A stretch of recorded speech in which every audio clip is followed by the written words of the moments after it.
Hello dear students, आज आपण तुमच्या 16th चॅप्टरचा म्हणजेच हेरिडिटी अँड व्हॅरिएशन या चॅप्टरचा जो काही एक्सरसाइज आहे तर तो एक्सरसाइज पाहणार आहोत. तर चला आपल्या एक्सरसाइजला आपण सुरुवात करूया. सुरुवातीला बघा, question number first, complete the following sentences by choosing the appropriate words from the brackets. Bracket मधून योग्य तो शब्द निवडून आपल्याला खालील सेंटेन्सेस खालील वाक्य पूर्ण करायचे. त्यामध्ये फर्स्ट बघा, hereditary characters are transferred from parents to offsprings by dash dash. Hence, they are said to be structural and functional units of heredity. So, या ठिकाणी काय येईल? या ठिकाणी येईल जीन. त्यानंतर next fill in the blank आहे B. Organisms produced by dash dash show minor variation. यामध्ये येतं असेक्शुअल रिप्रोडक्शन. त्यानंतर नेक्स्ट आहे the component which is in the nuclei of cells and carries the hereditary characteristics is called dash dash. त्याला आपण काय म्हणतो? Chromosomes. त्यानंतर पुढे असणार आहे chromosomes are mainly made up of dash dash DNA. त्यानंतरचं next fill in the blank, organisms produce through dash dash show major variation. जे ऑर्गॅनिझम सेक्शुअल रिप्रोडक्शनद्वारे तयार होतात किंवा सेक्शुअल रिप्रोडक्शनद्वारे त्यांची निर्मिती होते त्यांना आपण मेजर व्हॅरिएशन म्हणतो. या ठिकाणी आपलं फर्स्ट क्वेश्चन संपतो. आपण आता सेकंड क्वेश्चन कडे वळूया. सेकंड क्वेश्चन आहे एक्सप्लेन फॉलोइंग. त्यामध्ये first, explain Mendel's monohybrid progeny with the help of any one cross. मेंडलची मोनोहायब्रिड प्रोजेनी आपल्याला कोणत्याही एका क्रॉसने एक्सप्लेन करायची. See here what will be the answer. Mendel brought about a cross between two pea plants with only one pair of contrasting characters. This type of cross is called a monohybrid cross. मेंडेलने काय केलं तर दोन P plants मध्ये एक pair contrasting कॅरेक्टरची consider करून cross केला आणि यालाच आपण मोनोहायब्रिड क्रॉस असं नाव दिलं. Tall pea plant and dwarf pea plants were used in this cross. Hence, this parent generation is P1. त्यामध्ये आपण टॉल पी प्लांट आणि डॉर्फ पी प्लांट असा क्रॉस केला आणि जे काही फर्स्ट जनरेशन पॅरेंट जनरेशन होती that is P1. All the plants produced in F1 generation are tall, having genotype capital T small t. This indicates that the gene responsible for tallness in pea plants is dominant over the gene responsible for dwarfness. When F plants are self-pollinated, they produce second filial generation means F2. In F generation, both tall and dwarf plants appeared in the ratio 3:1. Thus, the genotypic ratio of F1 generation is 3 means tall, 1 dwarf, and the genotypic ratio is 1 tall, second capital T small t, and last dwarf. त्यानंतर त्याचा experimental view बघूया आपण. मेंडलचा experiment of monohybrid cross. Parental generation P असणार, phenotype capital T small T, मग आहे genotype capital T T and small T T. त्यानंतर gametes capital T small T, first filial generation capital T small T, phenotype tall. आता त्याचा आपण cross करूया. Parental generation P2 by selfing F1. तर यामध्ये phenotype tall tall, genotype capital T small top into capital T small T, मग gametes येतात T and small T. मग second filial generation मध्ये जर आपण त्यांचं क्रॉस मल्टिप्लिकेशन केलं किंवा क्रॉस केला सो इथे आपल्याला जो काही सेकंड फिलियल जनरेशन असेल ती मिळते tall tall tall and dwarf अशा पद्धतीने. तर या ठिकाणी आपला जो काही फर्स्ट क्वेश्चन होता तो संपतो. आपण यामध्ये सेकंड बी क्वेश्चन कडे वळूया. Explain Mendel's dihybrid ratio with the help of any one cross. आता ज्या पद्धतीने आपण जो काही मोनोहायब्रिड क्रॉस एक्सप्लेन केला तशाच पद्धतीने आपल्याला मेंडेलचा डायहायब्रिड रेशोचा कोणताही एक क्रॉस या ठिकाणी आपल्याला एक्सप्लेन करायचा आहे. त्यामध्ये बघा, in dihybrid cross Mendel considered two pairs of contrasting characters. Dihybrid cross मध्ये मेंडेलने काय केलं, दोन पेअर कॉन्ट्रास्टिंग कॅरेक्टरचे कन्सिडर केल्या. He made a cross between a pea plant producing a round and yellow colored seeds and a pea plant with wrinkled and green colored seeds. त्यांनी काय केलं, एक पी प्लांट प्रोड्यूस केला जो की round yellow कलरचा होता आणि दुसरा हा रिंकल्ड ग्रीन कलरचा होता. All the plants produced in F1 generation had rounded yellow seeds. This is because of pea plants round shape of seed is dominant over wrinkled shape and yellow color of seed is dominant over green color. When F1 plants are self-pollinate, they produce four types of gametes, that is capital R Y, capital R, capital Y, capital R, small r, capital Y, small r and small y एवढे gametes त्या ठिकाणी तयार होतात. मग आता ते gametes तयार झाले, बट आपल्याला काय करायचंय तर त्यांचं तर क्रॉसिंग करायचंय. F2 plants formed by the fusion of four types of male gametes and four types of female gametes had phenotypes such as round yellow, round green and wrinkled green. Also, F1 generation showed 9 different types of genotypes such as capital RR, capital YY, capital RR, capital Y, small y, capital RR, small y, capital R, small r, capital YY. आता हे आपण काय पाहतोय तर त्याचे जिनोटिप्स पाहतोय. त्यानंतर capital R, small r, capital Y, small y, capital R, small r, capital Y, capital Y. त्यानंतर small r, capital Y, capital Y. त्यानंतर नेक्स्ट आहे small r, capital Y, small y. Lastly, small r and small y, small y.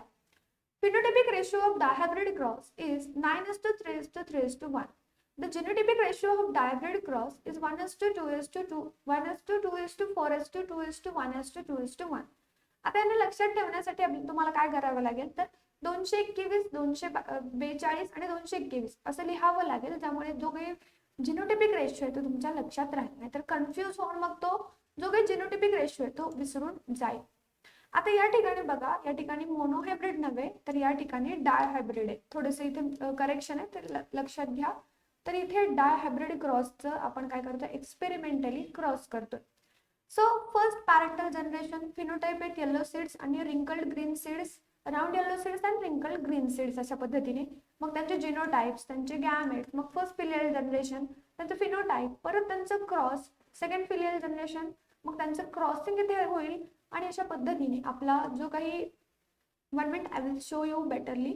तर त्यांचा जो काही overall आपल्याला experimentally one example घेऊन prove करायचा होता डायहायब्रिड क्रॉस, तो या ठिकाणी संपत आहोत.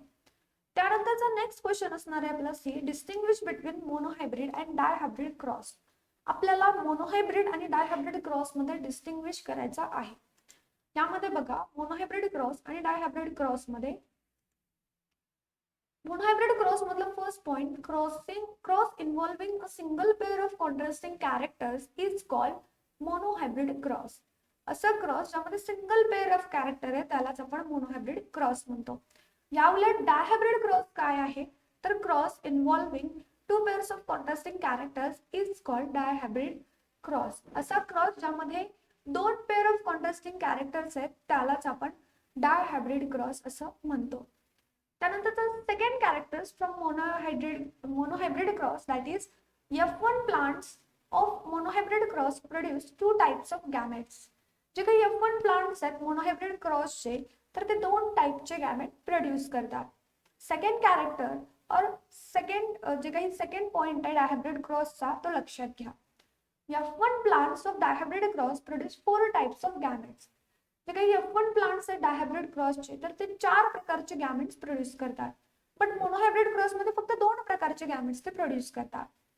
त्यानंतर तिसरा पॉइंट की जो काही मोनोहायब्रिड क्रॉस आहे तर monohybrid cross has a phenotypic ratio of 3:1 in F1 generation.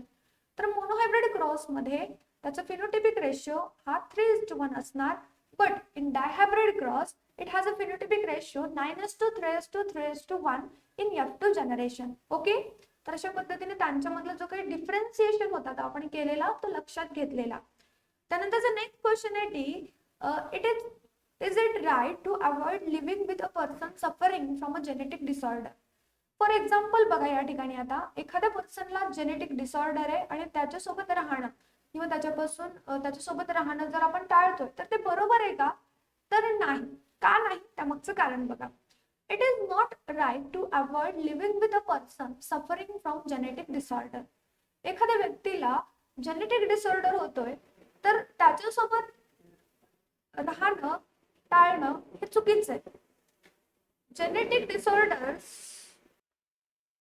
Disorders such as बघा कोणते कोणते genetic disorders are transmitted from parents to offsprings only and they are not contagious. म्हणजे ते संसर्गजन्य किंवा संपर्कजन्य नाही, फक्त पॅरेंट्स कडून त्यांच्या ऑफस्प्रिंग्स कडे म्हणजे अपत्याकडे ते ट्रान्समिट केले जातात. That is they do not spread from one person to another through contact. आणि ते एखाद्या पर्सनद्वारे दुसऱ्या पर्सनकडे कॉन्टॅक्टद्वारे त्याच्या संपर्काद्वारे पसरत नाहीत. त्यामुळे मग त्यांच्या कॉन्टॅक्टमध्ये राहणं हे अवॉइड करणं चुकीचं ठरतं. त्यानंतरचा या ठिकाणी आपला दुसरा प्रश्न संपतो. आपण आता तिसऱ्या प्रश्नाकडे वळूया. आपला तिसरा प्रश्न आहे question number 3. The answer the following questions in your on words. खालील प्रश्नांची उत्तरे तुमच्या स्वतःच्या शब्दात द्या. त्यामध्ये फर्स्ट आहे A. What is mean by chromosome, explain its type. Chromosome म्हणजे काय आणि त्यांचे जे काही टाइप्स आहेत ते आपल्याला एक्सप्लेन करायचे आहेत. त्यामध्ये बघा what are the different types of chromosome. त्यामध्ये first the structure in the nucleus of the cell that carries the hereditary characters is called the chromosome. असा स्ट्रक्चर क्रोमोझोमचा की ज्यामध्ये जे काही न्यूक्लियस आहे सेलचा त्याच्यामध्ये हेरिडिटरी कॅरेक्टरिस्टिक्स असतात त्यालाच आपण क्रोमोझोम म्हणतो. It is made up of mainly nucleic acids and proteins. जे काही क्रोमोझोम्स असतात ती मेनली न्यूक्लिक ऍसिड आणि प्रोटीन्स पासून बनलेली असतात. Depending upon the position of centromere there are 4 types of chromosome. तर सेंट्रोमरचे जे काही पोझिशन आहे तर त्यावरून क्रोमोझोमचे मेनली 4 टाइप्स असतात. First type metacentric. आता मेटासेंट्रिक असतो म्हणजे कसा असतो बघा. The centromere is exactly at the mid point in this chromosome and therefore it looks like the English letter V. The arms of these chromosomes are equal in length. तर यामध्ये बघा जे काही सेंट्रोमर आहेत ते एक्झॅक्टली असतात at the mid point in this chromosome, या क्रोमोझोमच्या, आणि म्हणूनच ते इंग्लिश लेटर व्ही सारखे दिसतात. आणि त्यांचे जे काही आर्म्स आहेत म्हणजे 2 हात आहेत, बाहू आहेत, तर ते इक्वल इन लेंथ असतात, त्यांची लेंथ सेम असते. सेकंड टाइप आहे क्रोमोझोमचा सबमेटासेंट्रिक. आता यामध्ये बघा जो काही सेंट्रोमर आहे तो समवेअर नियर द मिड पॉइंटच्या जवळपास कुठेतरी तो असतो. Therefore, it looks like the English letter L. तो इंग्लिश लेटर L सारखा दिसतो. One arm is slightly shorter than other. एक जो हात असतो तो दुसऱ्या हातापेक्षा थोडासा छोटा असतो कारण तो मिड पॉइंटच्या थोडंसं आधीमध्ये किंवा त्याच्या वर आढळतो. त्यानंतर नेक्स्ट टाइप आहे acrocentric. The centromere is near the end of the chromosome which therefore looks like the English letter J. One arm is much smaller than the other. जे काही सेंट्रोमर आहे तो क्रोमोझोमच्या खूप जो काही क्रोमोझोम आहे तर त्याच्या अगदी एंडच्या जवळ असतो आणि तो इंग्लिश लेटर जे सारखा दिसतो. मग तो खूप स्मॉलर असतो, एका खूप स्मॉलर असतो. त्यानंतर लास्ट आहे आपला telocentric. Telo means what end. तर यावरूनच तुमच्या लक्षात येईल की सेंट्रोमरची पोझिशन काय असेल. The centromer is right at the end of the chromosome, making the chromosome look like the English letter I. जो काही सेंट्रोमर आहे राईटला एंड ऑफ द क्रोमोझोम तर तो क्रोमोझोम इंग्लिश लेटर आय सारखा दिसतो आणि हा क्रोमोझोम या क्रोमोझोम मध्ये फक्त एकच अंक असतो. त्यानंतर नेक्स्ट आहे B. Describe the structure of DNA molecule. DNA मॉलिक्यूलचं जे काही स्ट्रक्चर आहे ते आपल्याला एक्सप्लेन करायचं आहे, डिस्क्राइब करायचं आहे. सो आन्सर बघा. In 1953 Watson and Crick propose a model of DNA molecule. Watson आणि क्रिकने काय केलं तर डीएनएचा एक मॉलिक्यूलचं मॉडेल प्रपोज केलं. त्यानंतर as per their model 2 parallel threads means strands of nucleotides are coiled around each other to form a double helix structure. त्याने एक डबल हेलिक्सचं स्ट्रक्चर बनवला. The structure can be compared with a coil and a flexible ladder. Each strand of DNA is made up of many small molecules known as nucleotides. प्रत्येक strand हा छोट्या छोट्या molecules पासून बनलेला असतो ज्यांना आपण न्यूक्लियोटाइड्स म्हणतो. Each nucleotide is made up of molecule of nitrogen base and phosphoric acid joined to the molecule of sugar. त्यानंतर there are 4 types of nitrogen bases, that is adenine, guanine, cytosine and thymine. Adenine and guanine are called as purines while cytosine and thymine are called pyrimidines. Nucleotides are arranged like a chain in the DNA. The two threads, means strands of the DNA, are comparable to two rails of the ladder, and each rail is made up of alternatively joined molecules of sugar and phosphoric acid. त्यानंतरचा next point, शेवटचा point, each rung of the ladder is a pair of nitrogen bases joined by hydrogen bonds. Adenine always pairs with thymine and cytosine always pair with guanine. त्यामध्ये ॲडेनिन आणि thiamine कशासोबत pair होतात, त्यांचे structure, त्यांचे nucleotides, असं overall structure तुम्हाला डीएनएचं तुमच्या स्क्रीनवरती पाहायला मिळेल, जे की वॅटसन आणि क्रिक यांनी प्रपोज केलेलं. त्यानंतरचा नेक्स्ट क्वेश्चन आहे, express your opinion about use of DNA fingerprinting. तर डीएनए फिंगरप्रिंटिंगचा जो काही यूज आहे, तर तुमचं मत त्याबद्दल काय ते एक्सप्रेस करा. यामध्ये बघा, DNA fingerprinting is the technique in which the sequence of the genes in the DNA of a person, that is the genome of the person, is identified. एखाद्या पर्सनचा जीनोम आपल्याला आयडेंटिफाय होतोय.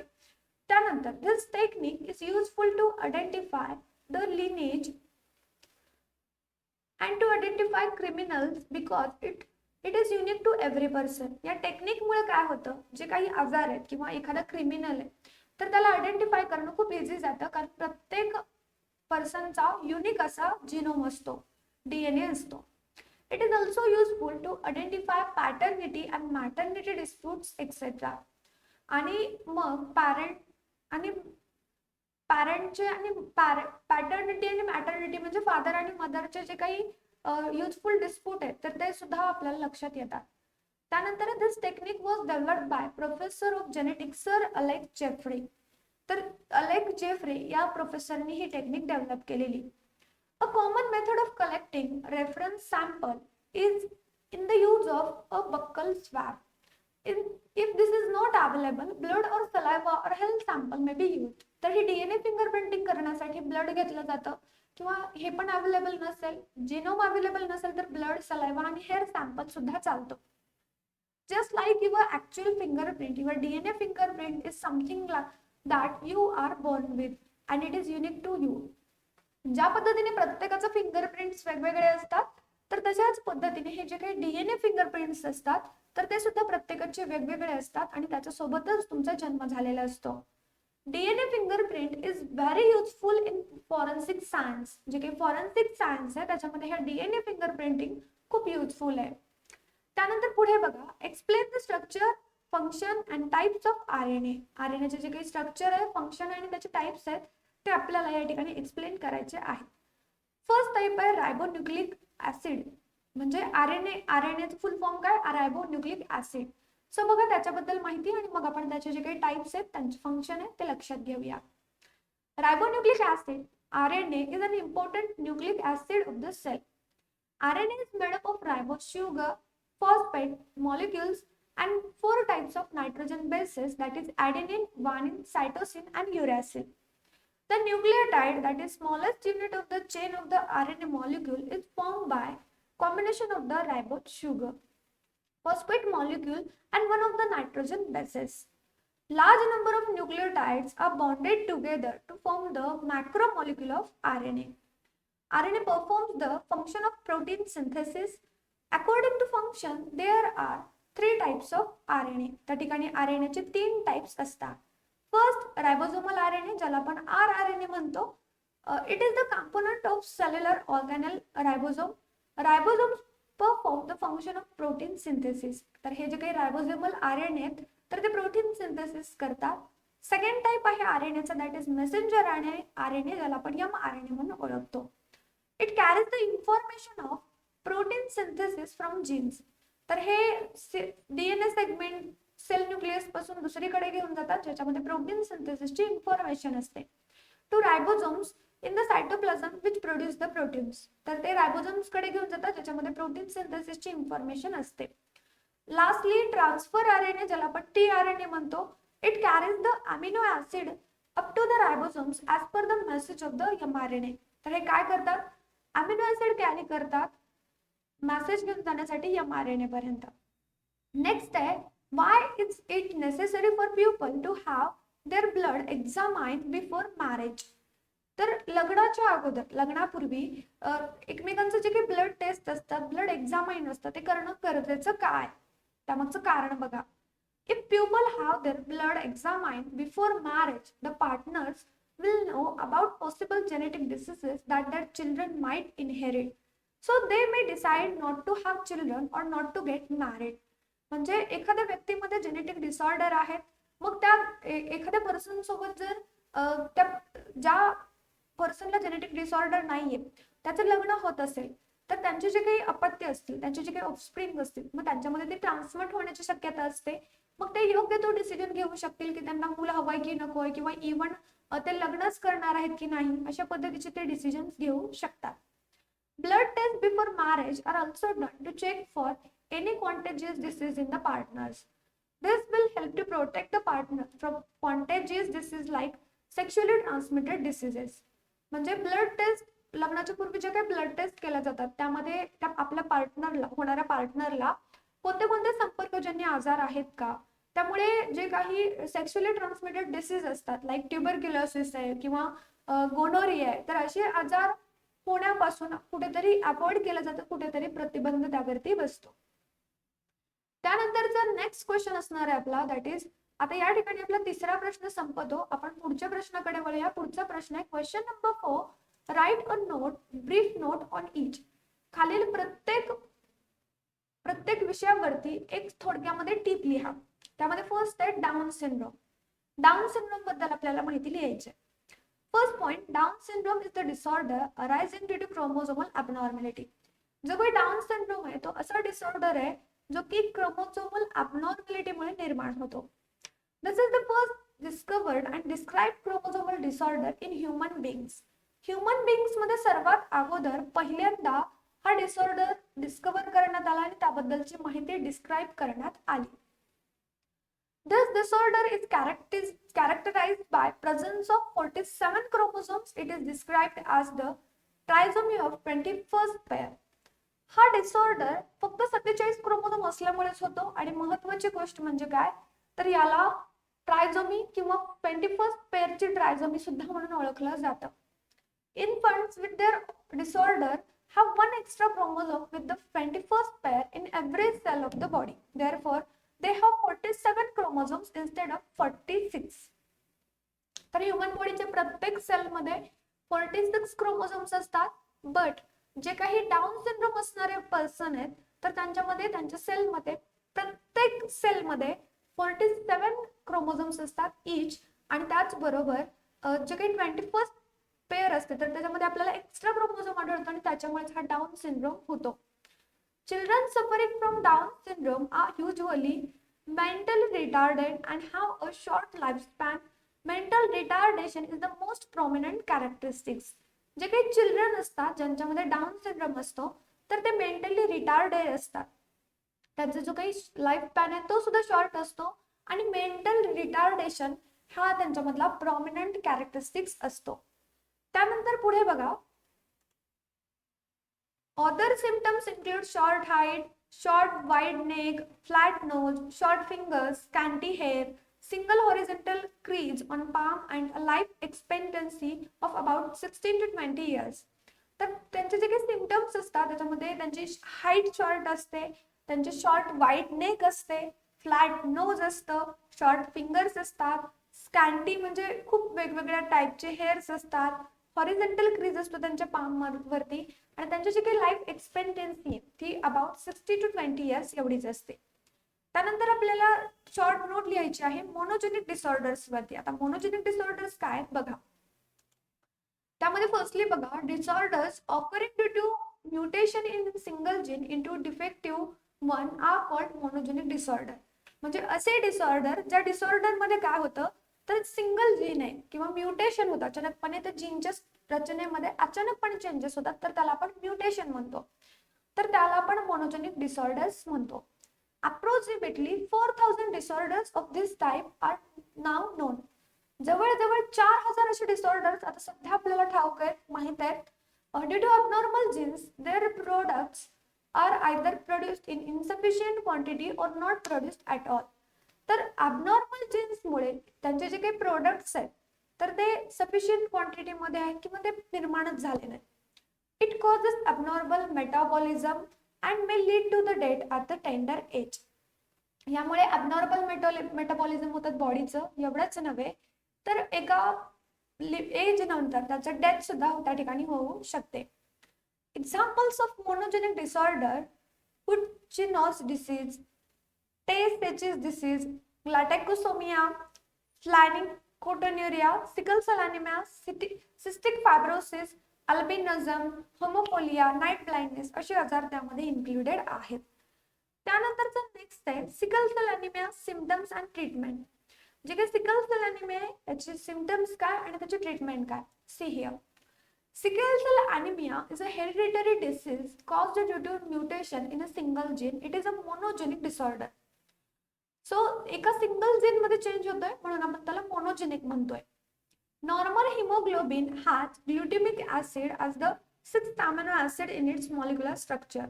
However, if it is replaced by valine, its shape structure of the hemoglobin molecule changes. Due to this, the erythrocytes which are normally biconvex become sickle shaped. This condition is called sickle cell anemia.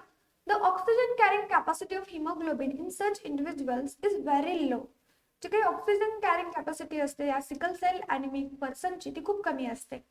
In this condition clumping and thereby destruction of erythrocyte occurs most often. बऱ्याच वेळेला जे काही erythrocyte means आपल्या RBCs आहेत तर ते destroy केले जातात.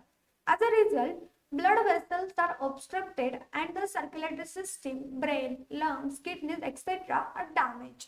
Brain, lungs, kidneys हे डॅमेज केले जातात. Symptoms of sickle cell anemia are swelling of legs and hands, pain in joints, severe general body aches, frequent cold and cough, constant low-grade fever, exhaustion, pale face, low hemoglobin count. A person suffering from sickle cell anemia should take a tablet of folic acid daily. ज्या व्यक्तीला sickle cell anaemia असतो त्याला दररोज folic ऍसिडची एक गोळी घेणं compulsory असतं. आता या ठिकाणी आपला फोर्थ क्वेश्चन संपतो. आपण आता फिफ्थ क्वेश्चन कडे वळूया. फिफ्थ क्वेश्चन आहे how are the atoms in group A B C inter related. आता इथे आपल्याला 3 कॉलम दिलेले आहेत आणि ते एकमेकांशी कशा पद्धतीने इंटर रिलेटेड आहेत ते आपल्याला जॉईन करायचे.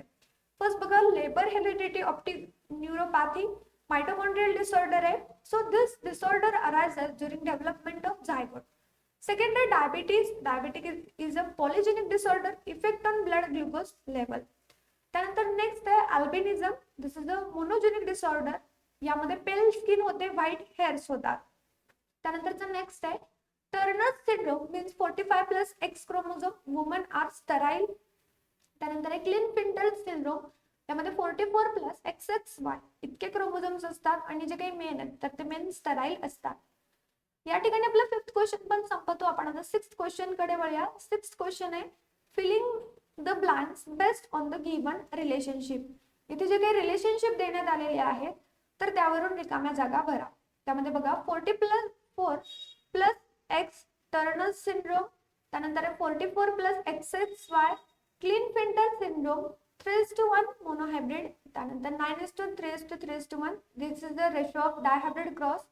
त्यानंतर वुमन मध्ये टर्नर सिंड्रोम होतो तर मेन मध्ये क्लिनफिल्टर सिंड्रोम होतो. अशा पद्धतीने आपला जो काही सिक्स्थ क्वेश्चन आहे तो सुद्धा या ठिकाणी संपतो. आपण आता या एक्सरसाइज मधला जो काही लास्ट क्वेश्चन आहे दॅट इज क्वेश्चन नंबर 7 याकडे वळूया. So here we have given a tree diagram which we have to complete on the basis of hereditary disorder. यामध्ये बघा hereditary disorder, chromosomal abnormalities, monogenic disorder, mitochondrial disorder आणि शेवटी polygenic disorder. See here firstly chromosomal abnormalities कोणत्या कोणत्या आहेत. Down syndrome, Turner syndrome आणि क्लिनफिल्टर syndrome. Monogenic disorder म्हणजे ज्यांच्यामध्ये फक्त सिंगल जीनमुळे इतका आजार होतो. Albinism, sickle cell anaemia, phenylketonuria, हुचन्स disease, Tay Sachs disease, galactosaemia, cystic fibrosis, haemophilia आणि शेवटी नाईट ब्लाइंडनेस. माइटोकॉन्ड्रियल डिसीज कोणते कोणते. Leber hereditary optic neuropathy. त्यानंतर polygenic disorder, spina bifida, defect of spinal cord, diabetes, blood pressure, heart disorder, asthma, obesity, cleft lip, cleft palate, constricted stomach. आणि इथे आपला जो काही एक्सरसाइज होता, आय नो थोडंसं वास्ट एक्सरसाइज आहे, but guys you have to remember all the question and all the questions are very very important. खूप महत्वाचे हे सर्व क्वेश्चन परीक्षेच्या दृष्टीने. So please remember it, try to remember it. जे काही डायग्राम्स असतील किंवा जे काही महत्वाचे इम्पॉर्टंट पॉइंट्स असतील ते नोट डाऊन करत चला, शॉर्ट मध्ये लक्षात ठेवण्याचा प्रयत्न करा. अशा पद्धतीने आपला हा एक्सरसाइज या ठिकाणी संपतो. जर तुम्हाला या ओव्हरऑल एक्सरसाइज मध्ये काही डाऊट्स असेल तर लगेच कमेंट करा किंवा आपला जो काही ऑफिशियल नंबर आहे त्यावरती तुम्ही मेसेजच्या स्वरूपात तुमचे डाऊट्स विचारू शकता. जर तुम्ही आपल्या चॅनलवरती नवीन आहात तर लगेच आपल्या चॅनलला सबस्क्राईब करा, बाजूला बेल आयकॉन क्लिक करा, त्या ठिकाणी ऑल करा, म्हणजे तुम्हाला त्या संदर्भातल्या म्हणजे व्हिडिओच्या संदर्भातल्या सर्व नोटिफिकेशन्स मिळतील. त्याचबरोबर आपले लाईव्ह क्लासेस अटेंड करण्यासाठी आपला जो काही सेकंड चॅनल आहे त्याचं नाव आहे गुरुवारी अकॅडमी लाईव्ह चॅनल, तर त्याला सबस्क्राईब करून ठेवा. फ्रेंड्स, आपले बरेचसे सोशल मीडिया अकाउंट्स आहेत आणि त्यांच्या लिंक्स तुम्हाला या व्हिडिओच्या डिस्क्रिप्शन बॉक्समध्ये मिळतील, त्याही ठिकाणी तुम्ही जॉईन होऊ शकता. तर अशाच पद्धतीने यापुढे किंवा यापूर्वीचे चॅप्टर किंवा चॅप्टरचे एक्सरसाइजेस पाहण्यासाठी तुम्हाला आपल्या चॅनलच्या प्लेलिस्ट मध्ये जावं लागेल. त्या ठिकाणी तुम्हाला 9th standard science and technology या फोल्डरमध्ये सर्व व्हिडिओज मिळतील, तर ते पहा, त्यांचा व्यवस्थितपणे अभ्यास करा. काही अडचण आली तर ma'am is here to solve your all problems. Don't be afraid, be frank. तर लवकरच भेटू आपण पुढच्या भागामध्ये. तोपर्यंत bye bye guys, take care.